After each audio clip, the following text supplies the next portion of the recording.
Atos dos Apóstolos, capítulo 15, a partir do versículo 36, já está na tela. Diz assim a palavra do Senhor. Alguns dias depois, disse Paulo a Barnabé: tornemos a visitar nossos irmãos por todas as cidades em que já anunciamos a palavra do Senhor, para ver como estão. E Barnabé aconselhava que tomassem consigo a João, chamado Marcos.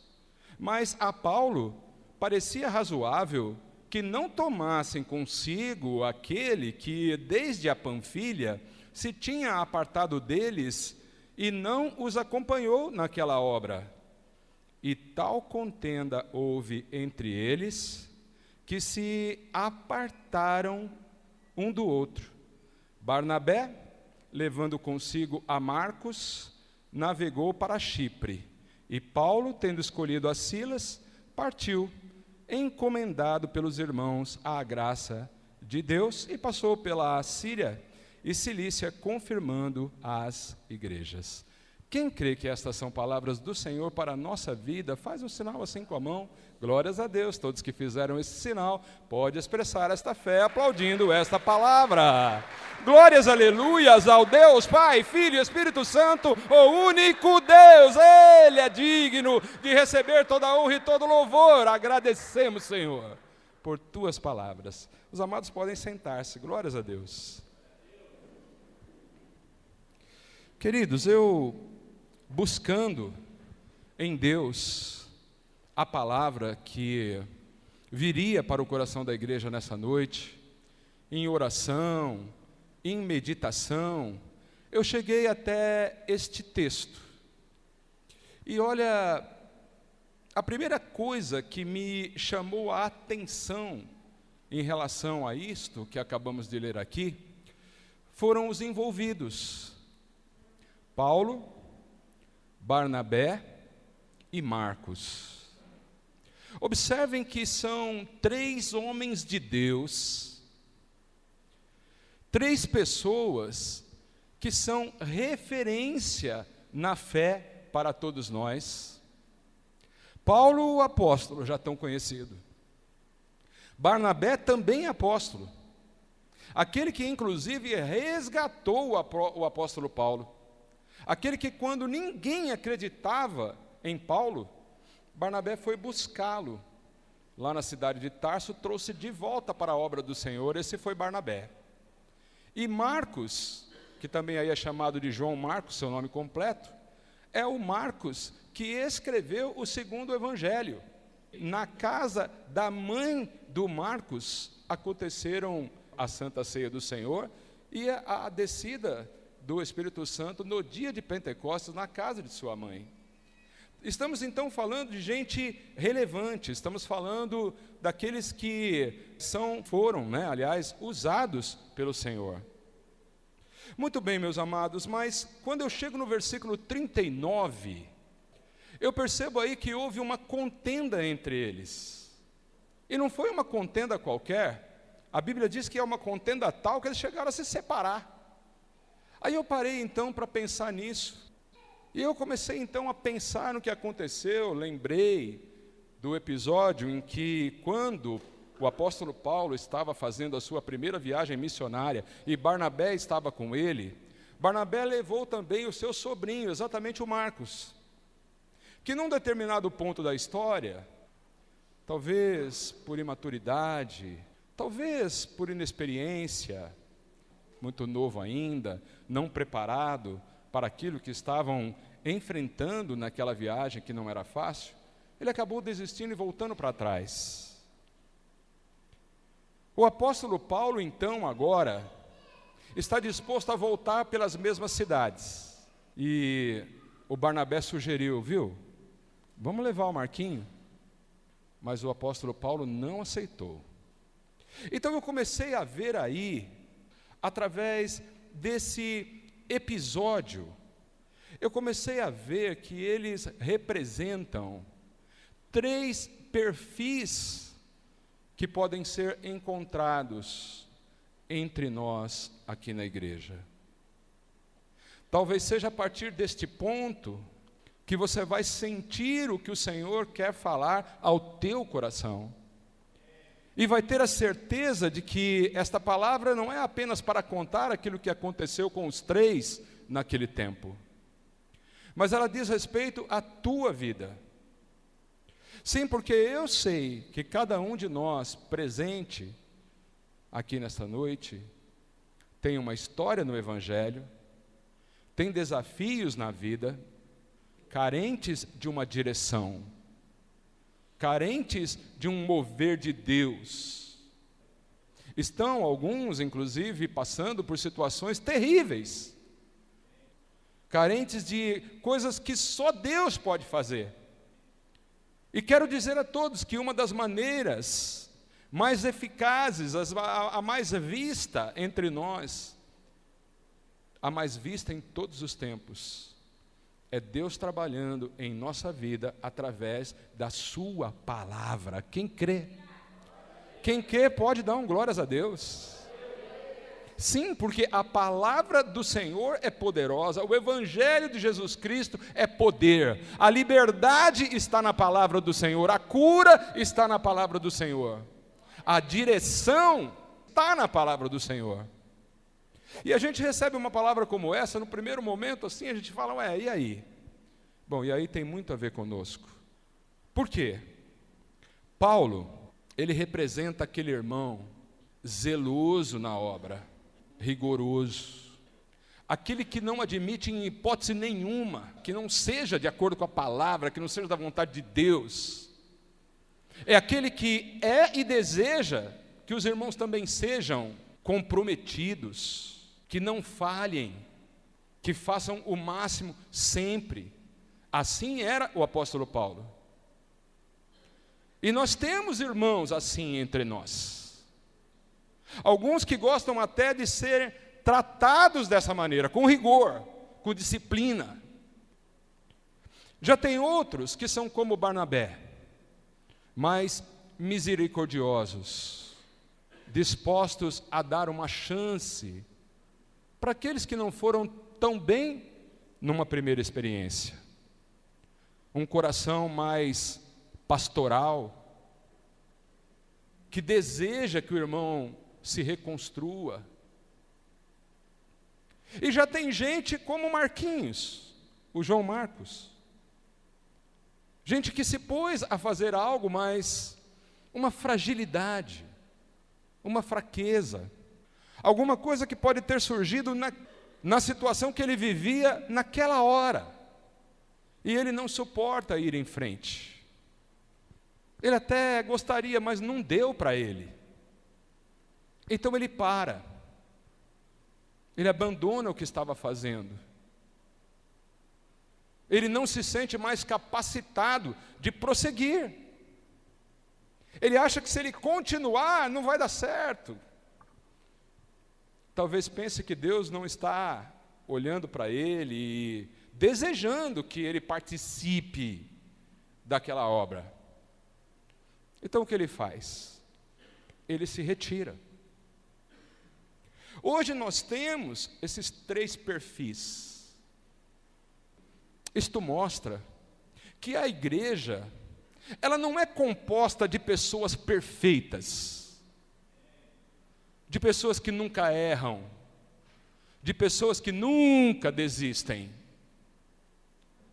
Mas ela é composta de pessoas de carne e osso, reais, que apresentam virtudes, mas que apresenta falhas também.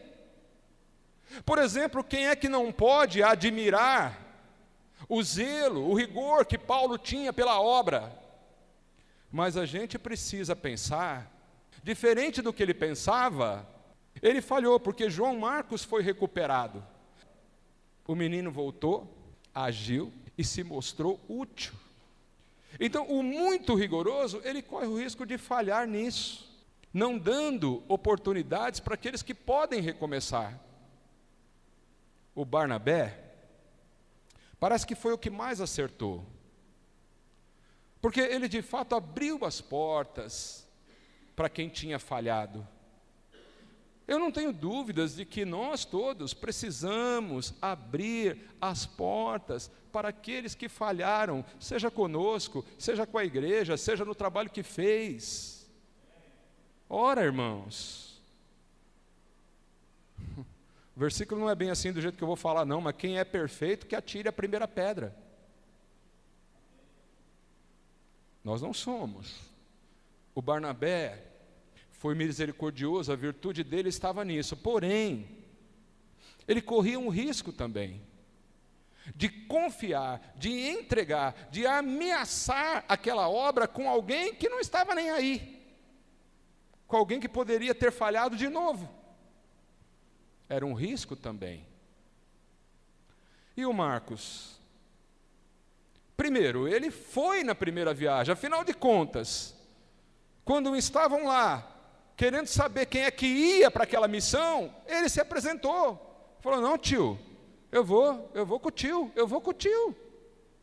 E foi até um certo ponto, voltou. Qual é a virtude dele? A virtude de não desistir. Quando ele foi chamado pela segunda vez, ele disse, pois eu vou. Mas menino, você lembra que você coisou lá, você coisou? Coisei, tio, mas agora eu não vou coisar mais, eu vou. Eu não vou mais pipocar, agora eu quero ir de novo. Essa é uma virtude dele. Amém, amados? Obviamente que a gente não vai esquecer da falha dele quando desistiu no meio do caminho, deixando os outros irmãos sobrecarregados com aquilo que tinha para fazer. Moral da história: todos nós temos virtudes e todos nós temos falhas. Porque se estes 3 grandes homens de Deus foram assim, será que nós aqui somos mais bonitos que eles? E não temos essas coisas? Também temos estas coisas. Agora, uma coisa eu vi aí depois disso tudo. Aí eu vi uma virtude que os 3 apresentaram. E que infelizmente, meus amados irmãos, está cada vez mais difícil de ver nos nossos dias, na igreja atual. Tá, a gente já falou que qualidades e falhas todos têm, eles também, mas tem uma coisa: não foi por conta de nenhuma qualidade deles, e não foi por conta de nenhuma das falhas que eles tiveram, que deixaram de ter um coração disposto a servir. Esse é o título da mensagem. O Senhor me entregou isso de uma forma muito clara, muito intensa. Corações dispostos a servir. Porque, infelizmente, nós vivemos um tempo de engano tão grande, e inclusive dentro das igrejas, que faz com que tantos e tantos pensem que a finalidade da existência da igreja é ser um local onde ele é servido. Isso começa do erro de muitos pregadores, que querem a todo custo fazer uma espécie de promoção de Deus, como se ele precisasse que alguém estivesse o tempo todo dizendo que ele é bom. Ah, como Deus é bom. Não, mas Deus é tão bom. Deus vai pegar você, vai transformar a sua vida, Deus vai te abençoar, Deus vai resolver esse problema, Deus te vai dar esse dinheiro, Deus vai salvar a tua empresa, Deus vai salvar o teu emprego, Deus vai salvar teu casamento, Deus vai fazer isso por você. Não, Deus vai ajeitar tudo para você. Olha, Deus é tão bom, Ele vai fazer tudo. Irmãos, vamos lá. Se é tempo de acreditar no Senhor, também é tempo de crescer na graça dEle. Não dá para ficar mais neste engano. Parem de pensar que o Senhor tem obrigação de fazer tudo por você. Como nós temos recebido nas últimas palavras, cabe a cada um de nós ter a consciência do que está fazendo. Nós recebemos o poder da inteligência para pensar, para analisar, para buscar o conhecimento da palavra e tomar as decisões segundo a vontade de Deus, mediante aquilo que já está revelado por Ele.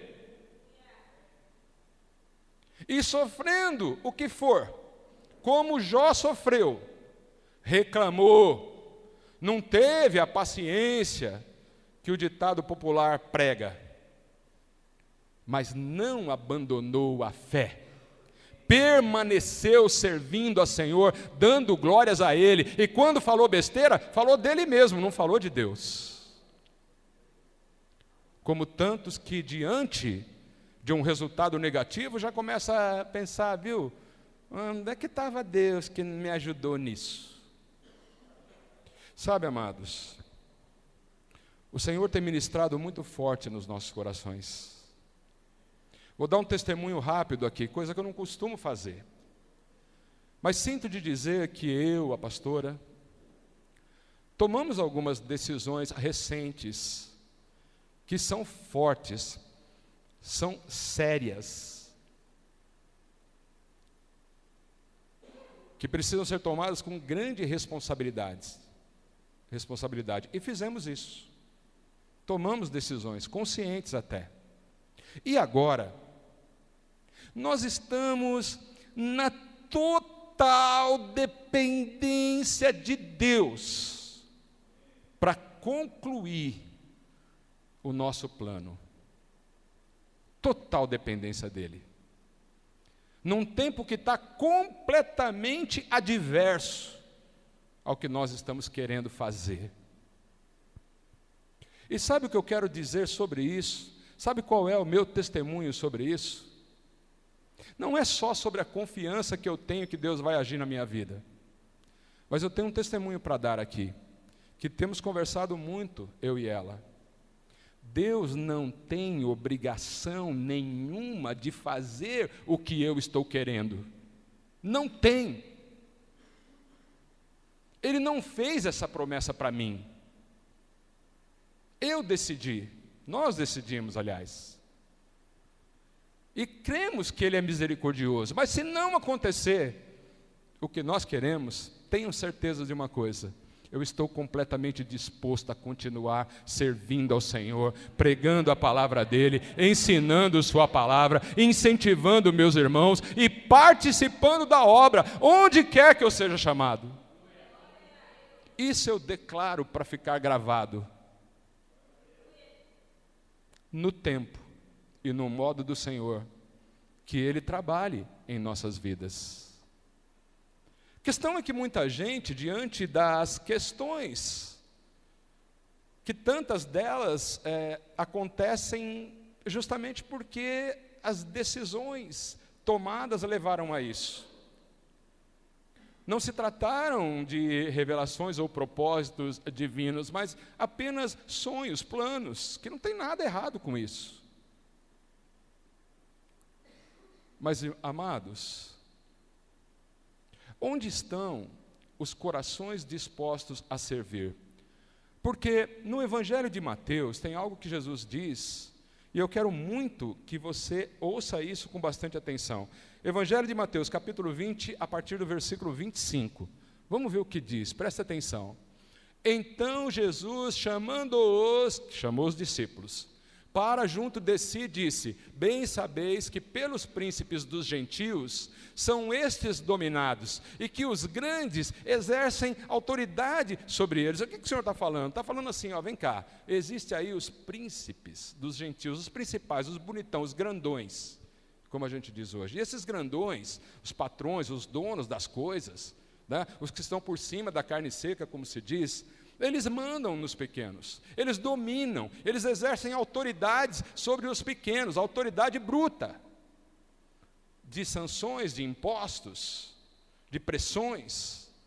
É assim ali fora, é isso que Jesus está falando. Mas vamos no versículo 26. Ele diz: mas não será assim entre vós. Não é desse jeito que o Senhor quer que a igreja pense sobre autoridades, sobre poder. Jesus quer contradizer aquilo que todos dizem, aquilo que todos buscam. que eu busquei, os irmãos aqui estão buscando um lugar melhor, um lugar da autoridade, uma posição mais alta, um salário maior. Então é ajudante, quer passar para assistente, quer passar para supervisor, quer passar para coordenador, quer passar para gerente, diretor, presidente, está tudo bem. Lá é assim, mas na igreja não é assim. Não é assim entre nós. Ele diz mais: mas todo aquele que quiser entre vós fazer-se grande, que seja o que? O vosso serviçal. Em outras palavras, se você quer ser relevante, o grande aí não é o mais rico de dinheiro, é o mais rico dos tesouros dos céus. Se você quer isso, você quer ser esse maior. Então, põe uma coisa na cabeça, amados irmãos. Você tem que ser o que mais serve. Você tem que servir. Isso significa oferecer. Isso significa entregar. Isso significa tirar alguma coisa que já é tua para entregar ao outro, para servir. E nós vivemos um tempo que ninguém quer fazer isso. Mas quem está dizendo isso não sou eu, não. Lê aí, é a palavra do Senhor. E você não pode cair nesse engano. Ficar nesse tchucu-tchucu aí, mas você não vai fazer isso por mim, eu não vou sair dessa. Você vai sair, meu irmão. Mas não pense você que você vai dar ordens para Jesus.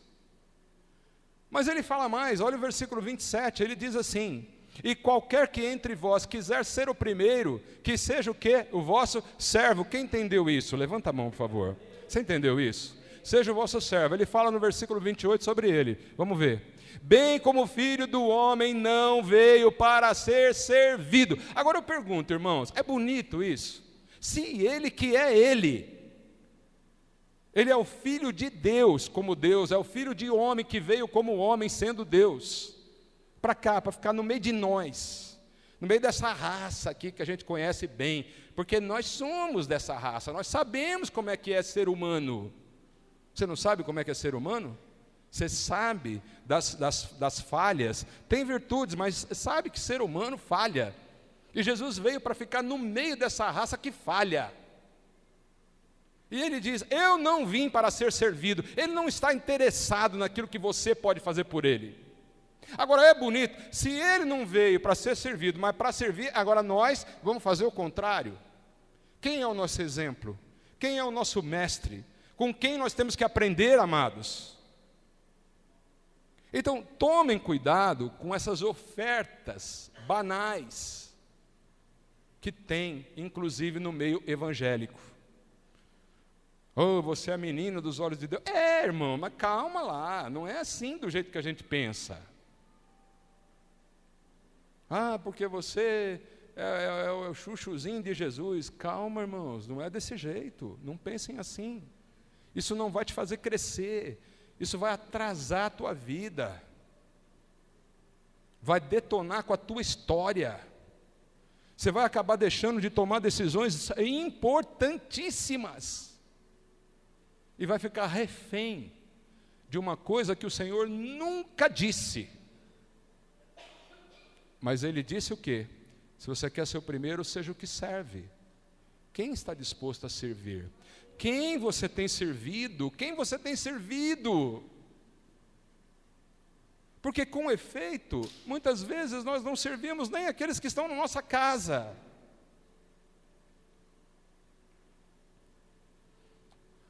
Aí ele fala: eu não vim para ser servido, mas para servir. E ele serve de uma maneira que dá a sua vida em resgate de muitos. Agora você acha que Jesus vai dar a vida dele, deu a vida dele já,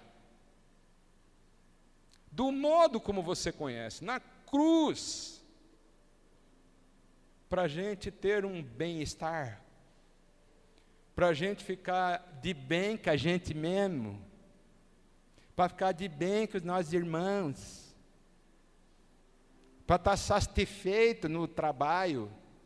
Irmãos, eu não digo que estas coisas sejam irrelevantes. Eu sei da importância de ser feliz. Eu não desejo para mim uma vida triste, e nem para ninguém aqui.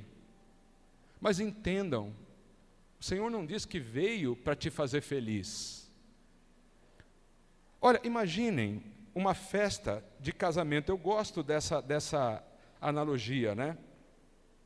Veja, numa festa, seja de casamento, seja de aniversário, uma celebração qualquer, um evento qualquer, que reúne muitos convidados, os convidados sentam nas mesas, e são muitos convidados, às vezes 300, 500, 1000 pessoas, para serem servidas. E um grupo bem pequeno está lá na cozinha, suando, no meio do calor das panelas que estão fervendo, né, Dog? Né? E aí eles saem dali, em filas, organizados, para servir todas aquelas mesas presentes. Eu pergunto a você, quem fez o serviço mais relevante? Quem fez a festa acontecer? Os que estavam sentados ou os que se levantaram para servir? O que você acha? Amém, queridos? Então, esta é a parte que mais me tocou. Tiveram suas divergências, cada um tinha o seu jeito. Aqui também cada um tem o seu jeito. Tem um mais apressado, o ligeiro, que quer fazer tudo correndo. Tem um mais lento, que gosta de pensar. Tem aqueles com mais dificuldade para aprender a palavra. Tem aqueles que querem se aprofundar cada vez mais. Nós somos diferentes, é fato. Mas o Senhor não está olhando para essas diferenças, e Ele não está preocupado com aquilo que você faz, mas com o teu coração, que deve estar disposto a fazer. Quem que entendeu a diferença? Nós precisamos de uma disposição. E, amados, o Senhor foi me mostrando que é lamentável, mas a igreja, de uma forma geral, e eu digo isso não é só da nossa, claro que não, mas da igreja em geral, a igreja de Jesus em geral, a gente não tem muita gente disposta a fazer. A gente tem gente buscando um benefício, buscando uma bênção, buscando uma vitória, buscando um bem-estar, mas a gente não tem muita gente disposta a fazer. Por quê? Porque uma coisa que nós precisamos, diante de uma palavra como essa, repito que não é minha, nós não podemos levantar daqui e não levar dentro do nosso coração uma diferença que existe entre vontade e disposição. O grande problema de tanta gente é fazer somente aquilo que ele tem vontade de fazer. Então, quando a gente diz assim, de sentir no coração, vou fazer algo para Deus, seja no louvor, seja numa dessas áreas ministeriais que a gente apresentou aqui, seja no Ministério da Palavra, seja numa célula, seja na aula bíblica, seja em qualquer lugar, está disposto a servir o Senhor e tal, e coisa e tal. Mas aí a pessoa fala assim, mas eu não tenho vontade de fazer isso. Agora eu pergunto, se você vai ser guiado pela tua vontade, aonde você vai parar? Por acaso você tem vontade de levantar cedo, amanhã, por exemplo, segunda-feira? Você tem uma vontade medonha de levantar às 5h30, 6 horas da manhã, tomar seu banho, pegar um cataloco e ir para trabalhar? Hoje em dia quase ninguém pega cataloco, né? Mas eu estou voltando um pouco no tempo e lembrando que eu morava em Santo André, trabalhava em São Caetano, pegava um trem, um ônibus e um trem, lotado, os dois. Estou só lembrando um pouquinho disso. Eu tinha vontade de fazer isso? Não tenho, não tinha. Mas por que eu faço? Porque eu tenho a consciência do motivo pelo qual eu preciso trabalhar. Alguém aqui tem vontade de fazer regime? Vontade de comer chuchu? Vontade de assistir os outros comendo lasanha e você comer abobrinha? Alguém tem vontade disso aqui? Mas por que tantas e tantas vezes a gente faz isso? Porque a gente reconhece a importância de fazer. E isso vale para muitas coisas. Quem é que gosta de fazer exercício, irmão? Ficar levantando peso, que não tonto lá, sozinho. Blá, blá, blá. Mas por que você faz isso? Não é porque você tem vontade, mas você está disposto a fazer porque você reconhece a importância disso. Agora eu te pergunto, então, por que você não ora? Porque eu não tenho vontade de orar. Eu não vou ser mentiroso aqui. Que hoje eu levantei com uma vontade de orar. Não posso falar isso, irmãos. Mas por que eu oro? Deixa eu falar mais. Chega no domingo, você pensa que eu estou morrendo de vontade de vir aqui pregar? Não, eu estou apavorado lá pelas 3, 4 horas da tarde, pensando o que eu vou fazer, o que eu vou falar, o que eu vou trazer para a igreja, meu Deus, não tenho nada comigo aqui. Eu querendo assistir o São Paulo perder e ao mesmo tempo ter que buscar a palavra. E qual é a minha vontade? É de jogar tudo para o alto e sumir. E dizer, vai aparecer um para fazer o que eu faço. Mas por quê que eu não realizo a minha vontade? Você acha que Jesus estava morrendo de vontade de ir para a cruz? Por que ele orou ao Pai e disse, Senhor, se possível, afasta de mim este cálice. No entanto, não seja feita, o que, amados? A minha vontade, mas a tua. Tem gente aqui disposta a fazer a vontade de Deus? De verdade? Então posso te falar, você precisa servir, amados. Nós vivemos um tempo em que os crentes em geral, desculpa se alguém estiver enquadrado, eu também estou, às vezes a gente também dá uma de sei lá o que aí, a gente dá uma de Marcos, a gente dá uma de Barnabé, dá uma de Paulo, a gente vai oscilando. Mas deixa eu te levar aqui a uma palavra em Apocalipse capítulo 3, eu prometo que não vou demorar e a gente já vai encerrar o culto. Apocalipse capítulo 3 fala de uma igreja que infelizmente acaba sendo um retrato do que a gente vê hoje também. Então, em Apocalipse capítulo 3, a partir do versículo 14, olha o que você lê aí. Está na tela. E ao anjo da igreja que está em Laodiceia escreve, isto diz o Amém. É Jesus, viu, amados? O Amém aí é Jesus, a testemunha fiel e verdadeira, o princípio da criação de Deus. Versículo 15. Eu sei as tuas obras, que nem és frio nem quente. Tomara que foras frio ou quente. Deixa eu dizer que aí não se trata de ser, não está falando de temperatura do corpo, aí está falando da temperatura espiritual. Aí está falando daqueles que têm uma fé fria. O que é a fé fria? Aquele que não quer nem saber de Deus, aquele que até sabe que Ele existe, sabe que tem um Deus, mas não está a fim de absolutamente nada relacionado a Deus. Para este frio, a igreja não existe.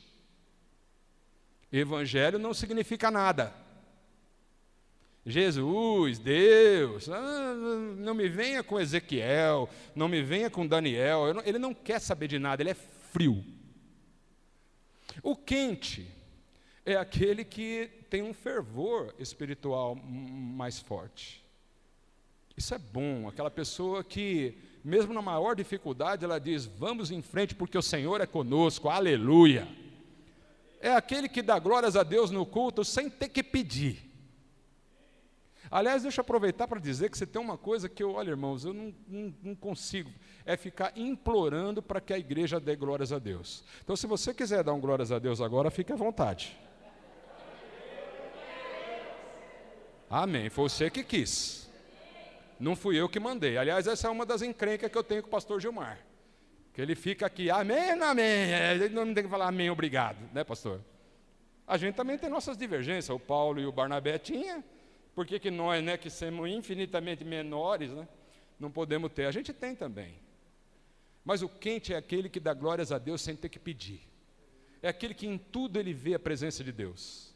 É aquele que está numa desgraceira, desgraçada no trabalho, no cansaço do dia a dia da vida, e nada, com uma nhaca danada, mas ele tem fôlego para dizer, o Senhor é comigo. Eu sei que o meu Redentor vive. Então esse é o quente.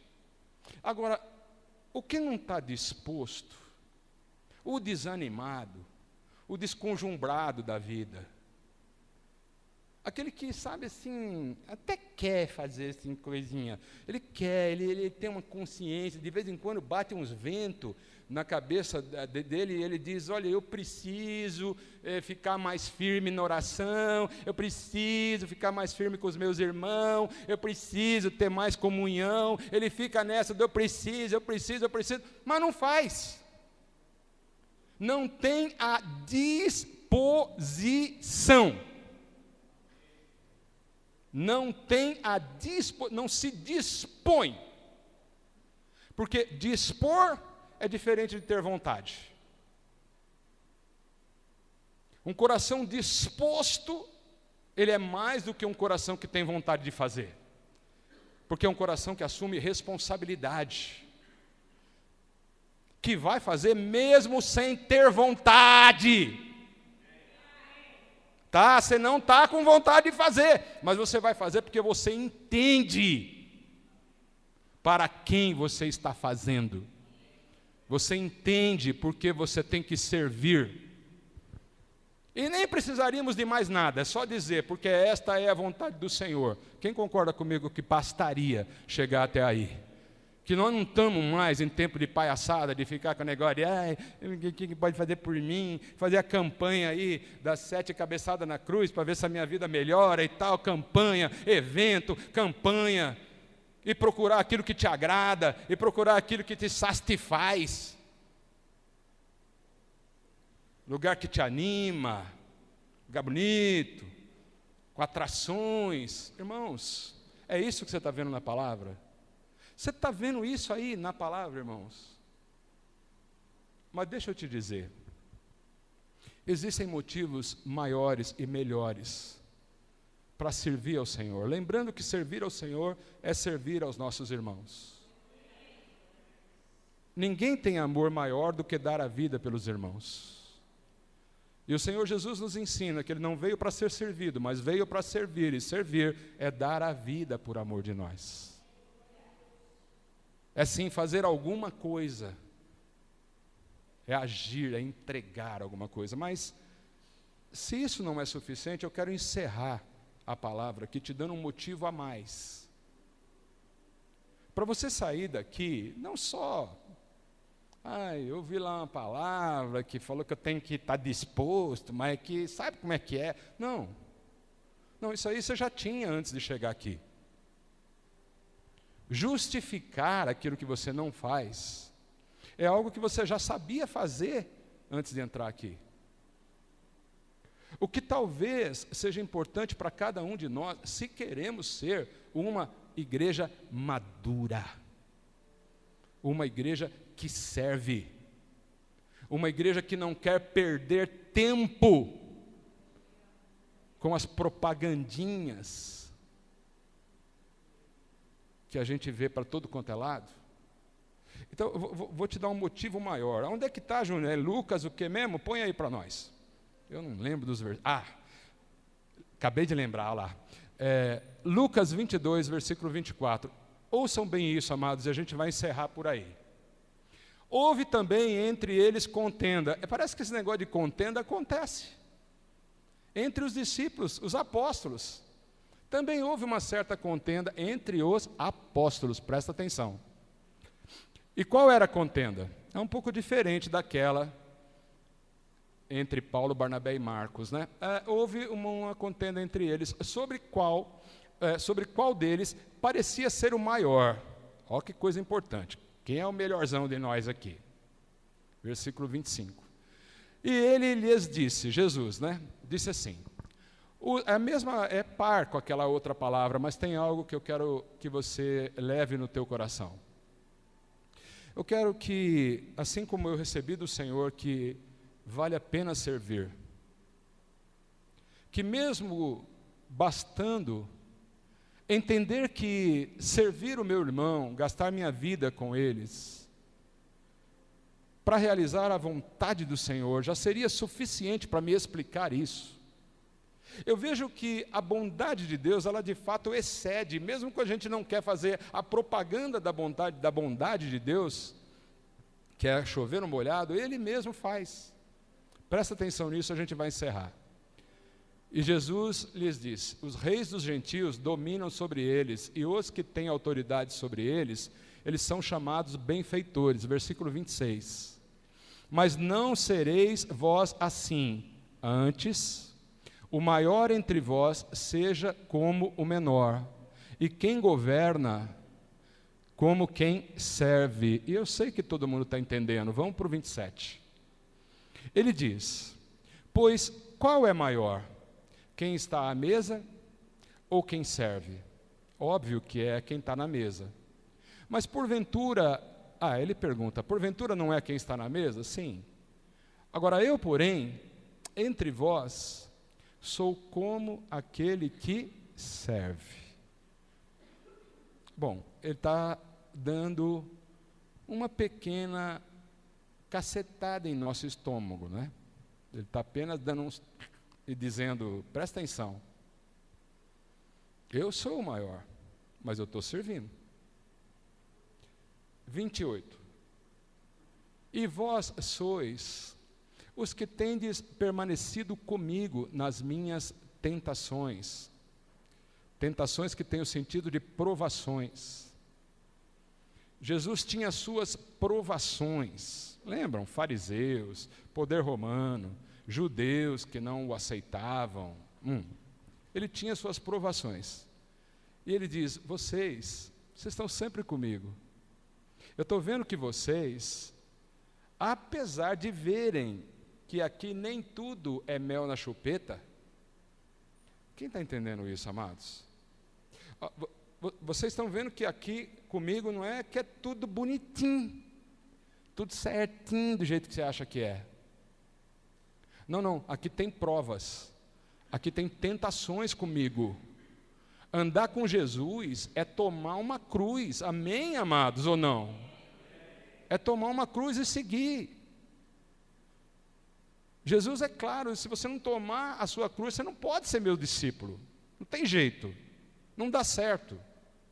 Mas vocês, falando para eles, e eu creio, que o Senhor pode falar isto ao coração de tanta gente nessa noite. Você, meu irmão, que está passando uma situação terrível, que só você sabe explicar. Não precisamos dar exemplos aqui. O sofrimento é algo que aquele que sofre sabe bem que acontece. Às vezes não sabe nem porquê, mas sabe que está acontecendo. Às vezes entende o porquê, não vê saída. Mas mesmo assim, está entendendo que isto faz parte. Já entendeu que no mundo nós teremos aflições, mas que mesmo assim é importante ter um coração disposto, ter bom ânimo, animado, não desanimado, não parado, não arrastando os pés, mas animado, disposto, corações dispostos a servir. Vamos no versículo 29. E eu vos destino o reino, aleluia. Como o meu Pai destinou o reino a mim, eu destino cada um de vocês que servem, de vocês que não desanimam, de vocês que são quentes na fé, e não morno, porque o morno, você viu lá, ele vomita de sua boca. Quem é o morno? O morno não faz diferença nenhuma. O morno é o que não fede e não cheira. O morno é aquele que se fez, fez, se não fez, não fez também. Foi, não foi, não foi, falou, não falou, não falou, se foi no culto, foi, tá bom, adorei ao Senhor, se eu não fui também, tá bom, adoro em casa, tá tudo certo. O morno é aquele que diz, viu, é que assim, eu até sei, mas o problema é que isso aqui também tem tanto problema, sabe, olha, se eu não resolver meus problemas, os outros não vão resolver, então assim, eu não posso resolver o problema dos outros, porque eu também tenho os meus, né? O morno é assim, irmão, acha desculpa para tudo, e nas igrejas, infelizmente, a gente vê muito disso, não foi só em Laodiceia, não foi só em Laodiceia. E eu não quero aqui estar apontando dedos, porque minha função não é apontar dedos, a minha função é apontar destinos. É fazer com que você, através da palavra do Senhor, entenda que a gente não está aqui buscando bem-estar, que a gente não está aqui buscando conforto, a gente não está aqui buscando sucesso, irmãos. A gente está aqui buscando servir um Deus todo-poderoso que está olhando para mim e para você e não está querendo saber se você falhou, mas Ele está querendo saber se você pode recomeçar. Aleluia, Marcos! Recomece porque eu sou contigo, eu não estou colocando na conta o dia que você desistiu, mas estou olhando para a decisão que o teu coração está tomando nessa noite. Vamos ficar de pé, aleluia. O Senhor está destinando gente para o reino. De pé, vamos ver o versículo 30. Presta atenção nisso, amado. É para você. Para que comais e bebais a minha mesa no meu reino e vos assenteis sobre tronos. Aleluia! Para você que acha que servir é uma bobagem, que servir não faz diferença para você, é bem verdade que quando nós servimos, neste momento, a gente entende que está entregando, a gente não vê muita coisa voltando para nós na mesma hora, mas se você crê que esta é uma palavra do Senhor para a tua vida, como você disse, levantando a tua mão no começo desta palavra, então receba isso. Você vai comer e beber na mesa no reino do Senhor, assentará sobre tronos, julgando as 12 tribos de Israel. Esse é o destino que o Senhor tem para a vida de todo aquele que crê e que serve. Amém? Quem deseja isso? Para que tudo isso aconteça, amados, nós precisamos subir de nível. Não dá para continuar mais no lugar. Todos, eu não estou selecionando ninguém, eu estou dizendo, nós precisamos, a igreja precisa subir de nível. Sair do lugar do conforto, parar com as análises, quem tem parede preta, quem tem fumaça, quem tem luzinha, parar, isso chega, já deu o que tinha que dar, a gente já falou tudo que podia falar sobre isso, chega, agora é hora de olhar para nós, e cada um entender o motivo pelo qual você está aí neste lugar, é tempo de assumir responsabilidades, é tempo de seguir em frente. Se você vai com o Barnabé, com o Silas, se você vai com Paulo, com quem você vai, eu não sei, às vezes as circunstâncias da vida pode trazer uma separação. Eu recebi do Senhor algo que por muito tempo eu confundi. Eu não tenho problema em confessar isso para a igreja agora. Nenhuma confissão, é um testemunho só. Quando eu olho para aquele versículo, Jesus veio para os que estão doentes e não para os sãos, eu sempre enxerguei a igreja como um hospital.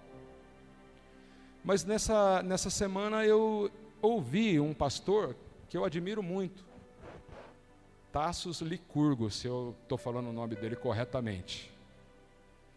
E ele dizia assim, igreja, a gente não vê na Bíblia que ela é um hospital, os irmãos não são médicos.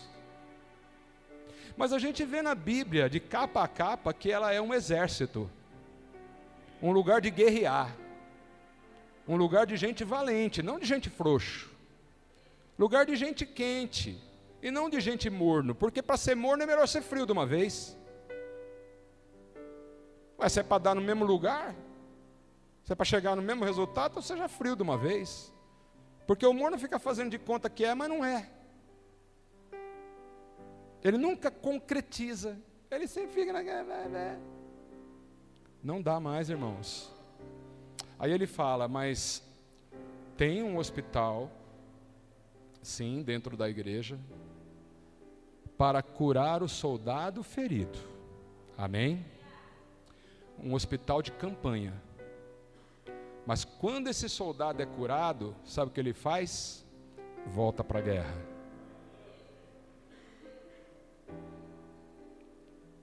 Põe a mão no teu coração e responda para si mesmo. Que tipo de crente você quer ser? Qual é a tua vontade? Porque esse é o nosso primeiro impulso. Eu tenho vontade de quê? Eu tenho vontade de ser um crente fiel, relevante, usado por Deus, capacitado, poderoso, na espada da palavra, no poder de perdoar, no exemplo. Essa é a vontade. Agora saiba que nessa oração você tem que pedir assim: Senhor, eu quero ir além da minha vontade, eu quero estar disposto, eu quero de fato estar disponível, precisa ir um pouco além. O Senhor está chamando cada um nessa noite para dar um mergulho um pouco mais profundo no rio de Ezequiel, para sair do raso, porque quando a água do Espírito Santo está batendo apenas no teu tornozelo, saiba o que significa isso. Significa que o Espírito Santo só tem de você o teu pezinho. Mas quando você mergulha mais, e a água vai subindo, e ela chega nos joelhos, já significa que o Espírito Santo tem de você não só os pés, mas quase que toda a perna também, passando dos joelhos. E o Senhor nos chama para dar um mergulho completo, até você não poder mais, e se entregar completamente ao Espírito Santo. Isso significa renunciar às vontades que insistentemente te colocam nesse lugar de mornidão. Você não quer ser vomitado pelo Senhor, meu Deus. Mas se você crê nessa palavra, você tem que entender, é necessário esquentar a fé. Corações dispostos a servir. Abaixa a tua cabeça, fecha os teus olhos e vamos orar. Senhor, nosso Deus, nosso Pai amado, nosso Mestre, que nesta noite nos leva a tomar uma decisão fundamental em nossa vida cristã. O Senhor está mexendo com a temperatura da nossa fé. O Senhor está nos convidando a ganhar uma consciência que talvez até hoje a gente ainda não tivesse. O Senhor nos ensina a sermos comprometidos com a tua obra, não só porque isto te agrada, mas porque o Senhor, no teu infinito amor, graça e misericórdia, ainda nos faz promessas. Então temos todos os motivos para sairmos daqui com uma mudança dentro dos nossos corações. Então aquele irmão, aquela irmã que se encontrava desanimado, não tinha disposição para servir, enjoado por ouvir tantas coisas que nunca se resolvem na vida dos outros, assim se encontravam nesta mornidão da fé, uma fé que não opera nada, uma fé que causa náuseas ao Senhor, como a gente viu que aconteceu em Laodiceia. Pai, em nome do Senhor Jesus, eu clamo pela tua graça e misericórdia sobre cada um de nós, que um toque teu nesta noite, em nosso coração, do modo como só o Senhor pode fazer, que esta palavra, que tem poder para chegar até a divisão da nossa alma e do nosso espírito, um lugar inalcançável pelo homem, possa ser como uma cirurgia, uma mudança de nível, e que esta igreja, meu Pai, esteja consciente de tudo o que o Senhor revelou aos nossos corações nessa noite, contando com o teu amor, com tua graça, Senhor, sobre nós. Eu te agradeço por isso, e sei, meu Pai, que os teus planos não podem ser frustrados, e é nessa confiança que vamos sair daqui, em nome do Senhor Jesus, em nome do Senhor Jesus, e todos em nome do Senhor Jesus. Amém. Quem creu recebeu, pode aplaudir esta palavra. Aleluia.